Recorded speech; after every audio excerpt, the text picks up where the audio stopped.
You won't believe how Aliyah Boston exploded for 31 points. But the bigger headline, Caitlin Clark's assist game. This wasn't just another game in the WNBA schedule. It was a deep dive into the Indiana Fever's growth, a test of Clark's resilience, and a loud statement by Boston that she's not taking a backseat to anyone.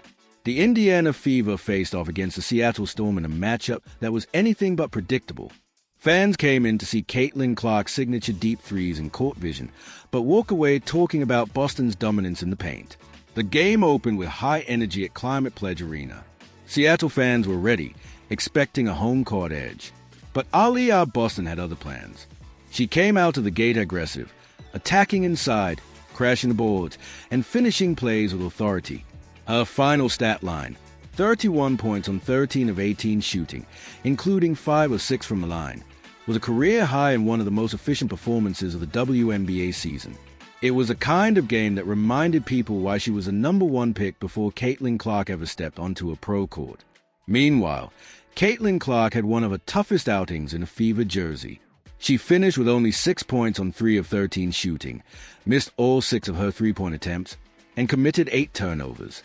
For context, this was the first time in her career, college or pro, that she had more turnovers than points. That stat alone made waves across the sports world.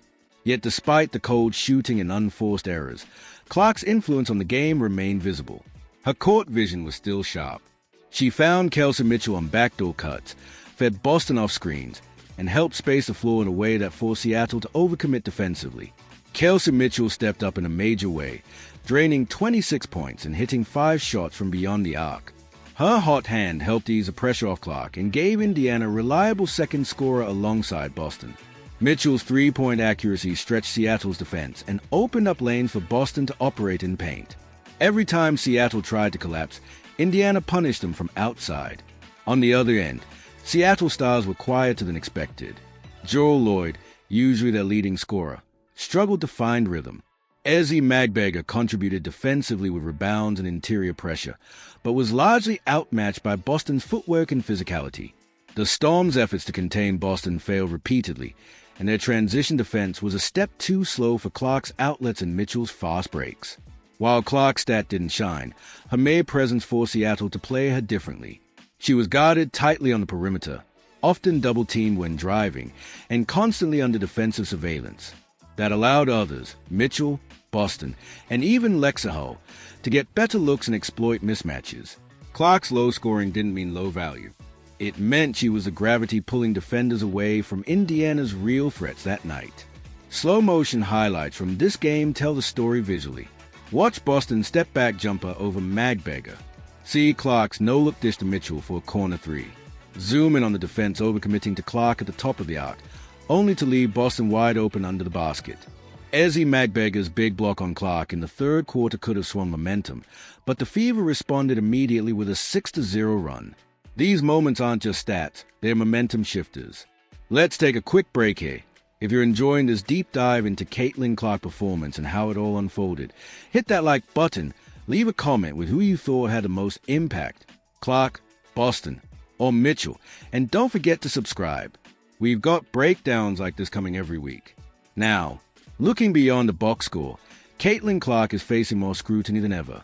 Coming off a record-setting college career and now a WNBA rookie leading in all-star votes, expectations are sky high. Her shooting slump has been noticeable. At one point, she hit just 1 of 23 threes across a brutal 3-game stretch. Her three-point percentage has dropped under 30%, but she's still leading rookies in assists, and her court IQ has helped Indiana improve their overall offensive rhythm. What makes this story even more compelling is how the Fever have responded when Clark isn't at her best. In recent games, Indiana has gone on a 5-game win streak, even in matchups where Clark played fewer minutes or missed due to minor injuries.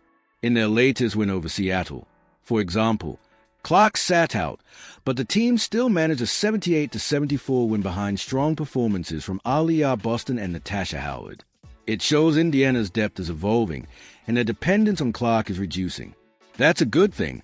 It makes them more dangerous come playoff time. Back to this Storm game, it's important to note the mental pressure on Clark. She's not just a rookie anymore. She's the face of the WNBA. Every game is nationally televised. Every move is on social media. When she scores 30, The internet goes wild. When she scores 6 and turns it over 8 times, the criticism is instant and unforgiving. But her mental resilience continues to show. Even when shots aren't falling, she's communicating, leading, and still creating space for her teammates. Seattle, on the other hand, needs to regroup. Jewell Loyd is one of the league's most explosive scorers, but she can't carry the team alone. Magbegor remains a defensive pillar, but without perimeter help or scoring balance, Seattle struggle to keep pace with the Fever's offensive versatility. They'll need to adjust, especially as the WNBA heads into its most competitive playoff push in years. And then there's Aliyah Boston. We can't say enough about how dominant she looked. Her footwork, positioning, and finish were elite. At just 22, she already plays like a seasoned vet.